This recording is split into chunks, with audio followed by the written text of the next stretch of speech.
Good morning and welcome to Monday, March 30th, and this instructional video. So today we're going to be doing something called factor by grouping. And in order to be able to factor by grouping, you have to be able to factor out the GCF from binomials. So this is today's warm-up. You're going to factor out the GCF from each binomial. Number one, 35p minus 50. Number two, negative 35n cubed minus 42n squared. So find the GCF, the greatest common factor of both binomials, do the distributive property in reverse, and write each as a product. Go ahead and pause the video now to try this on your own. And here we go. So we start off with finding the GCF of each individual term. So what is the greatest possible number that goes into both?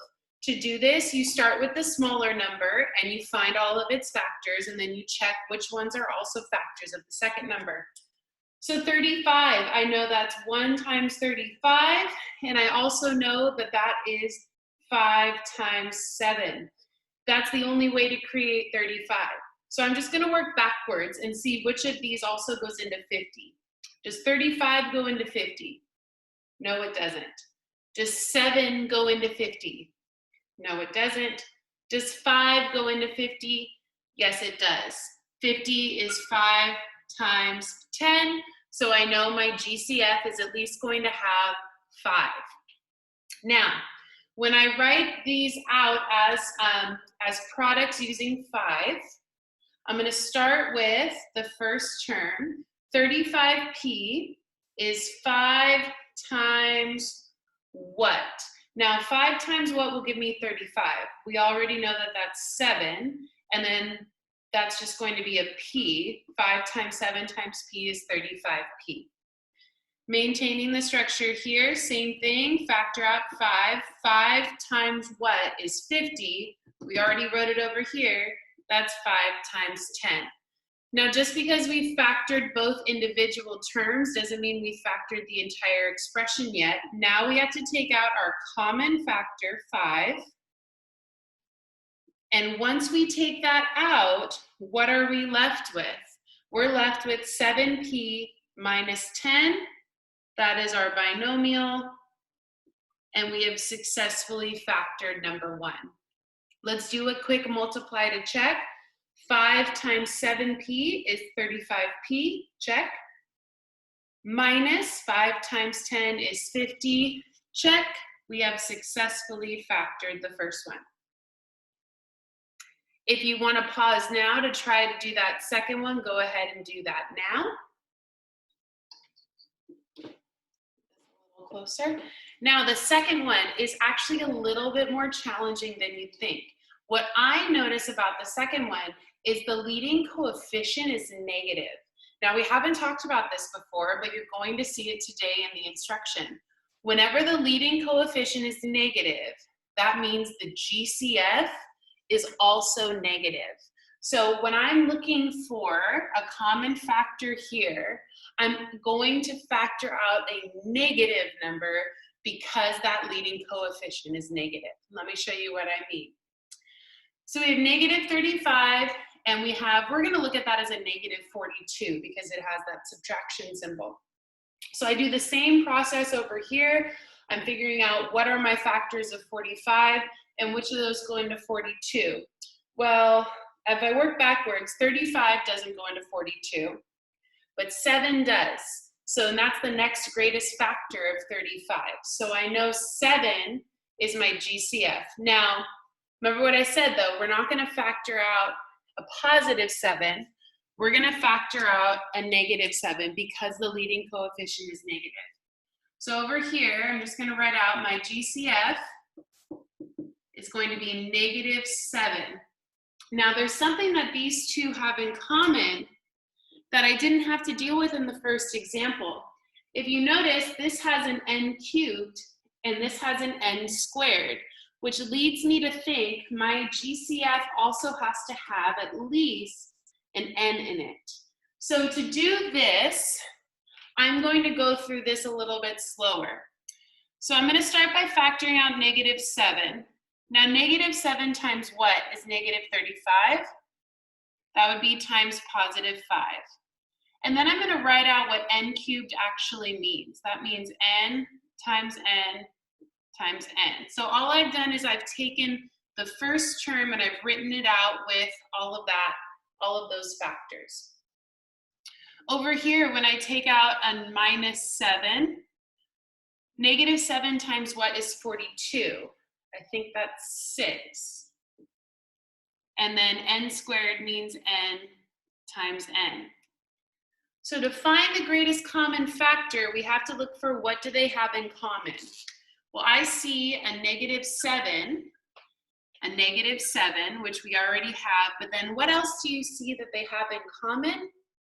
I see n times n in both of them. Now, n times n does not mean 2n. N times n is n squared. So I know now that in my GCF is going to be negative 7n squared. All right, so you don't necessarily have to do this step if you're able to see it, but if you're not able to see that these both have an n squared in common, this is just a good step that you can do. All righty, let's go ahead now. I'm just gonna put that kind of in its own little thought bubble.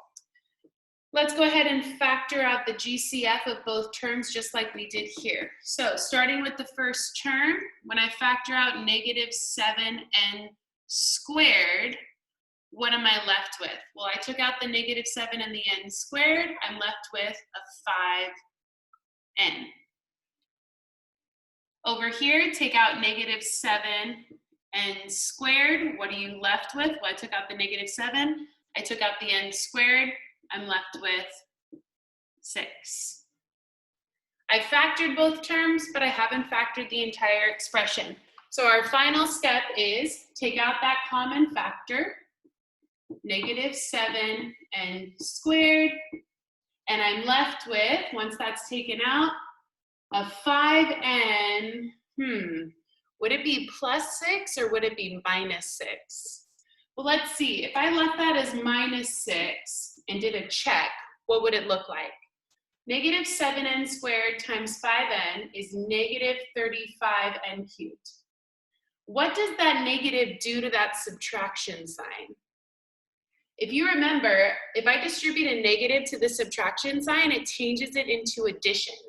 But our original expression has subtraction, which means that this should actually be a plus sign. Now, how do we know that? We know that because this 6 here is positive. So if that's a positive factor, that's going to lead to addition in your binomial. That will come in handy when we do our factor by grouping examples. Let's double check. Negative 7n squared times a positive 6 is negative 42n squared. We have successfully factored both binomials. All right, so once again, this is an important skill for you to be able to do. If you are not able to do this, I recommend going back to last week's IXL practice where you were factoring out the GCF of binomials. Get your notes ready. We are going to go on to factor by grouping. Here we go. So factor by grouping. This is the first time that we're going to be factoring a 4-termed polynomial. So your example is 35x cubed minus 56x squared plus 20x minus 32. Our goal in doing this is to end up with a product of 2 binomials, which if you remember is similar to when we did P's and Q's factoring a few weeks ago. So the first thing we're going to do, and I'm going to try to do this in steps. Step 1 is to actually put them into groups. Notice how it does say factor by grouping. So step 1 is to put them into groups. Now, the way that we're going to do this, let's keep it simple. You're going to put the first 2 terms in a group and the next 2 terms in a group. So you're basically just putting parentheses around the first 2 terms and the second 2 terms, putting them into a group of binomials. So that means it looks like this. In the first group, I'm gonna have 35x cubed minus 56x squared. In the second group, I have plus the group of 20x minus 32. So I haven't really changed the structure of anything. I haven't factored anything. The first thing I've done is I've put them into groups. And to do that again, you just put parentheses around the first two and parentheses around the second two. That's why it's called factor by grouping. Step 2, we're going to factor out the GCF of both binomials. Now, if you don't know what that means, I want to remind you of what we did in our warm-up. We were given binomials and we factored out using the reverse distributive property. So we're going to do this all over again. We're just going to do it with these two binomials. So step 2 is GCF factoring. Now, you might have to do this in a multiple of steps. Like you might have to take a separate sheet of paper out to do this in more steps, and that's totally fine. To make sure that I keep enough space, I'm gonna do this a little bit quicker, but I'm gonna walk through my process of finding the GCF of both. So in the first binomial, I'm looking at 35 and I'm looking at 56. And I know that the greatest common factor of 35 and 56 is 7. I know 7 goes into 35 5 times, and 7 goes into 56 8 times. So I'm going to be factoring out at least 7 from both of these. Now I also know that this has an x cubed and this has an x squared. That means this is x times x times x, and this is x times x. So what do they have in common? They've got an x squared in common. They have an x times x here and an x times x there. So put that all together, and I know my GCF of the first binomial is 7x squared. So I'm going to do this in one step. You might need to do it on a separate sheet of paper in multiple steps, and that's totally fine if that's what you need to do. So here we go. I'm going to factor out 7x squared from both of these. So that would be 7x squared times, what will I have left? Well, 7x squared times what is 35x cubed?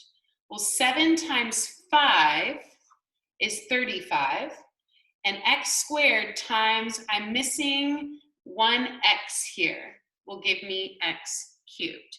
So all I've done is I've taken 7x squared out of 35x cubed. That leaves me with 5x. Let's do the same thing with our 56. Maintaining structure. 7 times what is 56? 7 times 8 is 56. And when I take x squared out of x squared, I've taken all the x's out, so there's nothing left over here except for an 8. So I've successfully factored out the GCF of the first binomial. And again, if you need to do that on a separate sheet of paper, doing more steps, you can totally do that, that's fine.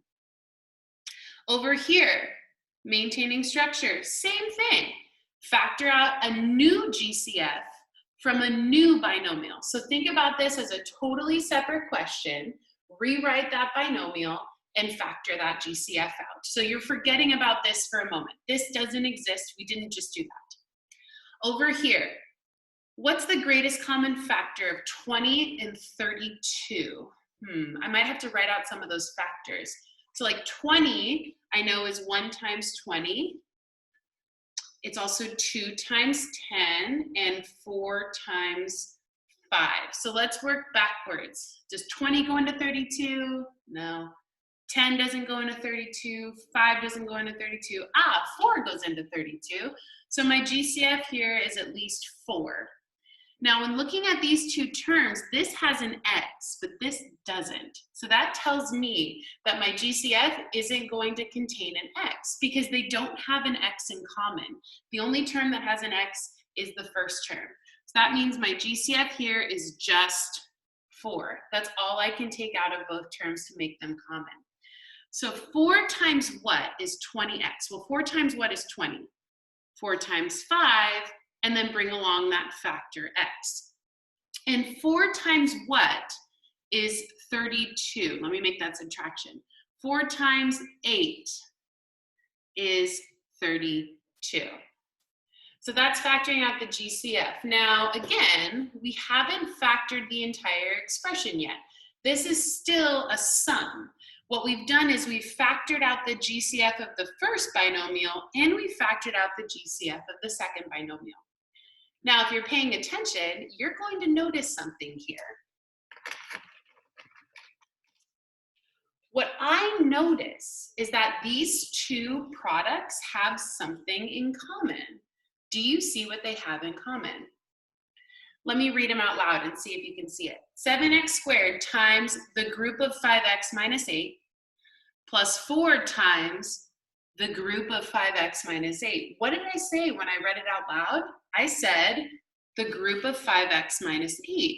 That's called a common factor or a common binomial factor. So I want to remind you from our warm-up, when we had common factors, like 5 was a common factor, we were able to bring that out to the front. Same thing here. Negative 7n squared was a common factor. We were able to bring that out to the front. So when we have something called a common binomial factor, common factor that's a binomial, guess what we're able to do with it? We're able to bring it out to the front. So step 3, it's called your common binomial factor. And what are we able to do with a common factor?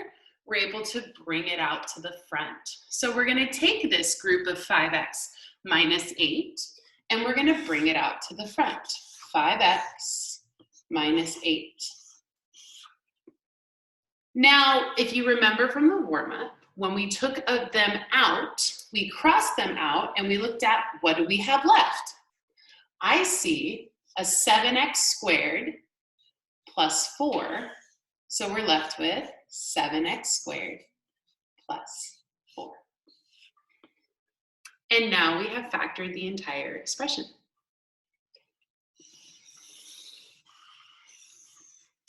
Now, on your worksheet practice today, the answer key will be provided for you, but do you really think that I'm going to let you get away without multiplying to check? I don't think so. We're going to go ahead and multiply to check. All right, here we go. Remember, to factor just means to take something that's a sum or a difference and change it into a product. That wasn't planned. Which means every time you do that, the way that you can check your work, that we're allowed, is to multiply. So basically what we're doing in this fourth step is we're taking our final answer, our 5x minus 8 times 7x squared plus 4. We're going to multiply it, and we're going to see if it equals what we were given. So here we go. I'm going to multiply using the area model or the box method, just because in everyone that I've talked to in these couple weeks, that's the method that you prefer. So we're taking a window,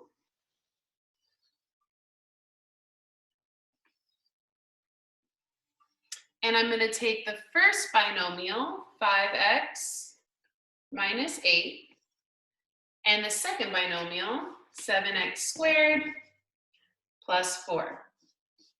We're going to multiply all of these together and see if we end up with our original polynomial. So here we go. Let's start with 7x squared times 5x. Well, I'm going to write this out because I think it actually helps you to see what's happening here. When I do 7x squared times 5x, remember this is just continued multiplication. So it doesn't matter the order in which you multiply it. This is just 7 times 5, which I know 7 times 5 is 35. And remember, x squared is just x times x. So really, this is x times x times x. So that's like saying 35 times x times x times x. But like, we're not gonna leave it like that. That just looks like ridiculous. How would we write x times x times x using a single term or a single factor? We would write that as 35x cubed. So coming back here, 7 times 5 is 35. X squared is x times x is x cubed. There's our first term. Now, you might notice already, that's the first term of our original polynomial too. Okay, let's go ahead and do our other multiplication. How about 7x squared times negative 8? So again, when I'm doing 7x squared times negative 8, there are no x's here. So all I'm really concerned with, excuse me, there's no x's in the second term, I should say. There's no x's in the negative 8.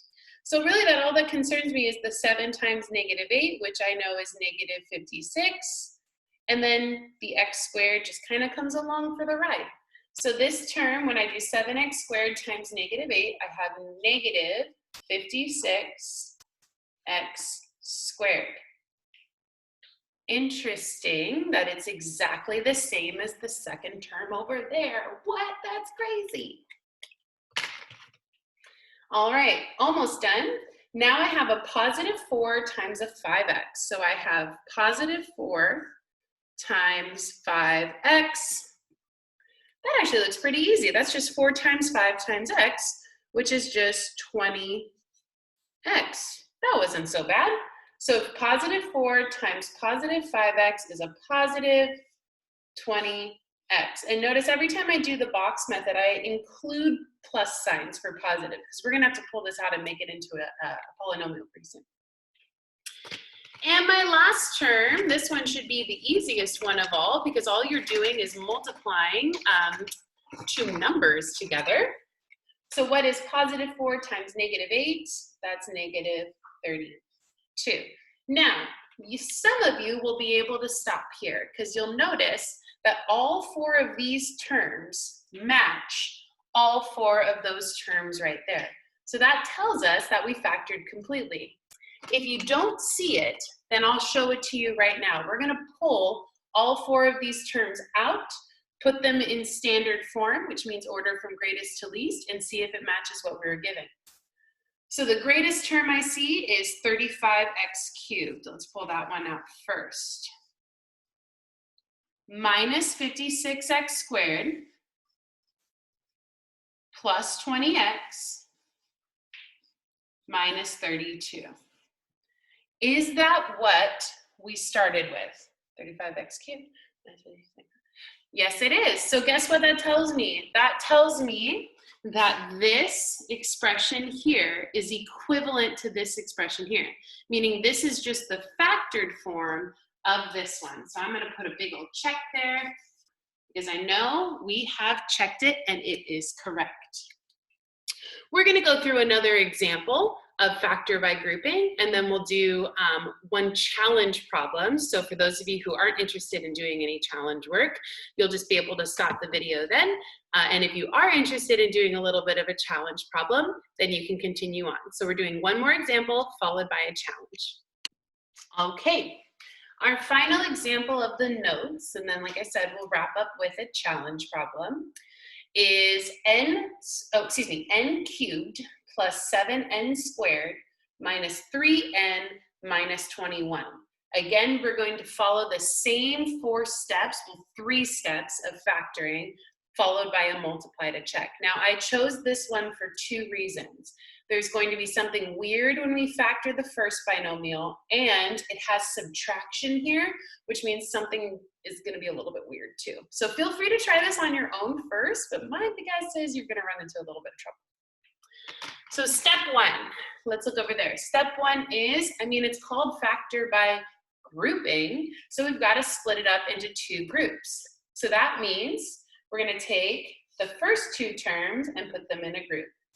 The group of n cubed plus 7n squared. Yay! First ones are in a group. Now, what the heck are we doing with this subtraction symbol? Here's where it gets weird, okay? This subtraction symbol has to go with this term. In other words, you can't just write minus the group of 3n minus 21. It doesn't work like that. Like, you can't just group numbers together when it has to do a subtraction. So here's what we're actually going to do. We're going to change subtraction to adding a negative. You'll see what I mean in just a moment. Always have a sum of two groups. So this is always going to be addition. In our first example, it was already addition, so we didn't have to worry about it. But in this case, if you see subtraction, red flag, change it to adding, and include that subtraction sign with the second binomial. It is so important you do this. You can't just put groups around something when it has to do a subtraction. It won't be equivalent. Okay, step one done. Step two, we're going to factor out the GCF from both binomials. So this one's a little weird because there is no number in front of n cubed. That would just be like a hidden one. So when I look at that, I'm like, okay, well, there is no GCF of 1 and 7. So does that mean I can't factor anything out? Well, no, they still have something in common. N cubed is n times n times n. I can write that underneath. N times n times n. And 7n squared is 7 times n times n. What do they have in common? They have n times n in common, or in other words, we're going to factor out n squared. Now again, I'm not factoring out a coefficient because there is no coefficient here, and there is no GCF of 1 and 7 other than 1. So I'm factoring out n squared. So when I take out n squared from n cubed, what do I have left? I'm left with an n. N squared times n is n cubed. Maintain structure. When I take the n squared out of 7n squared, what am I left with? I'm left with a 7. So that leaves me with n squared times the group of n plus 7.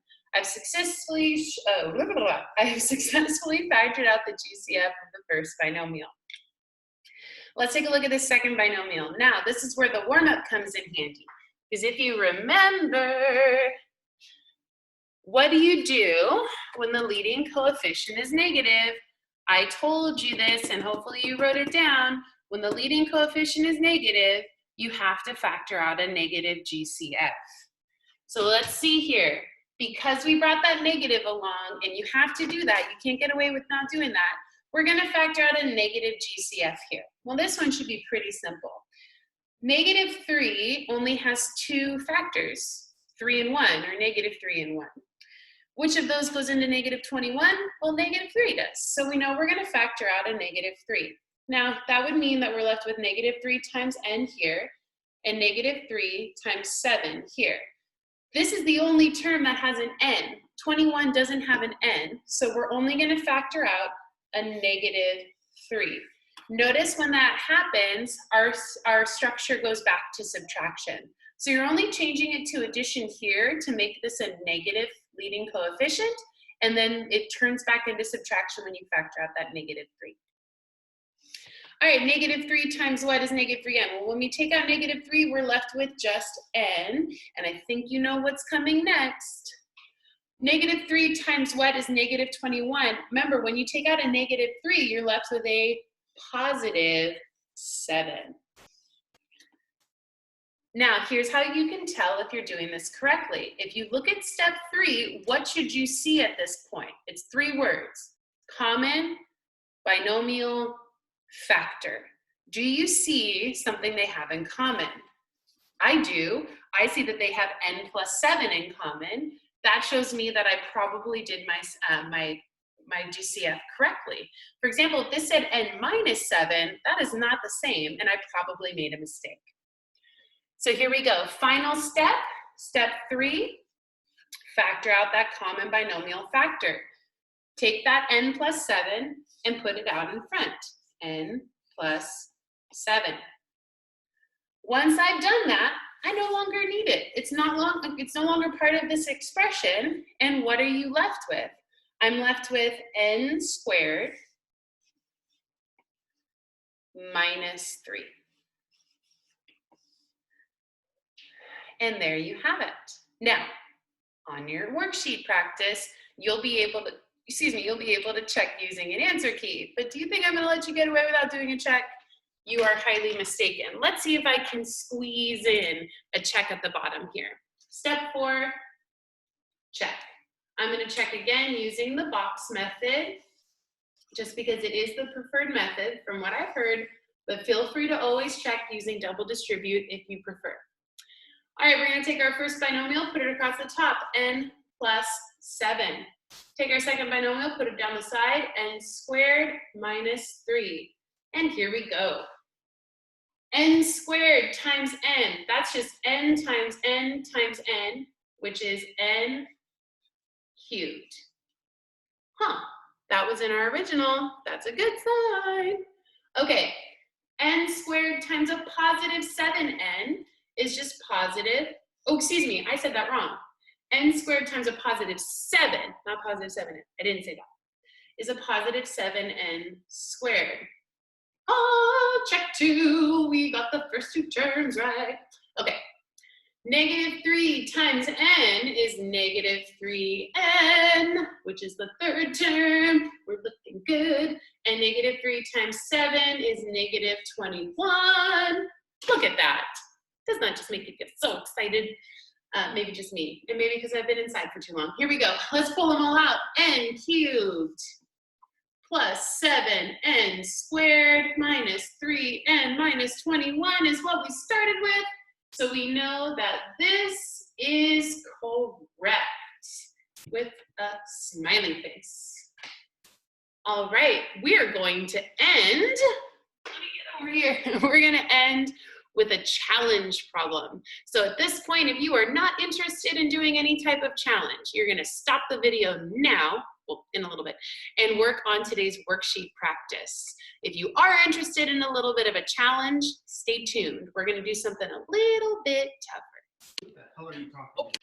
All right, time to end with our challenge problem.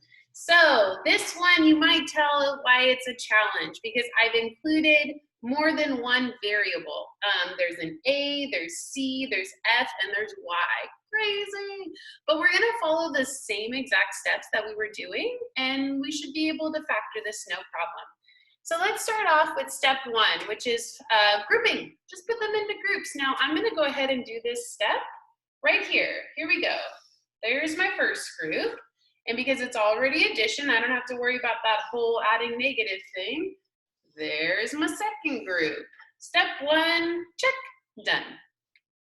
Step 2, we're going to find the GCF of both. So let's see here. These are a little bit weird, but I think we'll be able to do them. Let's start with 12 and 3. Well, 3 is smaller, so I always see, can 3 go into 12? Yes, it can. So we know our GCF is going to at least contain 3.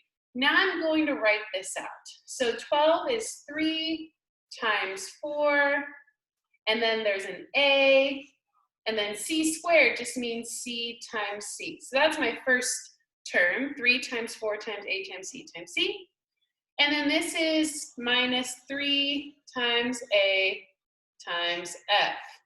So when I look at this and I'm like, okay, well, what do they have in common? I see a 3 and I see an A. So that means my GCF here is 3A. That's my GCF of those two. So I don't really care about the C squared, and I don't really care about the F because they don't have that in common. So it's not part of my GCF. All right, what happens when I factor out a 3A? Let's see. 3A times what is 12AC squared? When I take out the 3 and the A, I'm left with 4 times C, or 4C squared. When I take out the 3A from 3AF, what am I left with? I'm just left with that lonely little F. So I have 4C squared minus F. That looks kind of weird. Make that look a little bit better. Okay, I have successfully factored out the first binomial. Let's come over here and factor out the second binomial. So what do 16 and 4 have in common? Well, 4 is the smaller number, just 4 going to 16. Let me push this up a little bit. Yes, it does. 4 does go into 16. So I know my GCF is most likely going to contain 4. So let's start with 16yc squared. 16 is 4 times 4, and then times y times c times c. That's how you would expand that first one. Over here, 4yf is just 4 times y times f. So let's see, what do they have in common? Well, I see a 4, which we already knew, and a y. So they have 4y in common, which means my GCF is going to be 4y. So when I take out maintaining, because it's addition and because it's a positive 4y, what do I have left? Well, let's see. When I take out 4y from the first term, I'm left with 4 times c, or 4c squared. When I take out 4y from the second term, I'm left with minus f. Looks a little funky, but I mean, we've done the same things. So let's see now. What's the third step? What are we looking for? We're looking for that common binomial factor. Do you see a common binomial factor here? I see a 4c squared minus f and a 4c squared minus f. That's what they have in common. It's a binomial and it's a factor. So I'm going to put that out in front. I have 4c squared minus f. And remember, once you take that out and put it in front, you no longer need it. What do I have left? 3a plus 4y. A little bit funky, but I mean, it's the same steps as what we were doing before. Nothing actually really changed that much. Now we're gonna multiply to check, just because that's what we always do. So let's go ahead and set up a box or a window, whatever you want to call it. Or you can do double distribute if you want. And let's see if we end up with that same polynomial that we started with. So I'm going to put 4c squared minus f across the top, 3a plus 4y down the side. Here we go. 4c squared times 3a. Well, 3 times 4 is 12. Bring along the a and the c squared, and it matches our first term. 3a times a negative f is just a minus 3af, which, yep, matches our second term. A positive 4y times a positive 4c squared, where 4 times 4 is positive 16. Bring along the y. Bring along the c squared, and that matches our third term. And a positive 4y times a negative f is just a negative 4. Bring along the y, bring along the f, and look, that matches our last term. So if we pull this out of the box, we're left with 12ac squared minus 3af plus 16yc squared minus 4yf. Is that what we started with? Yes, it is. So we know that we factored it, correctly. That concludes today's instructional video on factoring by grouping. In your Google Classroom, you will see a worksheet practice with, I believe, 10 to 12 problems. Along with the worksheet practice, you will be asked to fill out a Google form with feedback on how you did, the parts that you still struggled with, and any questions that you might have. Please email me with additional questions, and tomorrow we will go over some IXL practice problems. Have fun factoring. See you soon.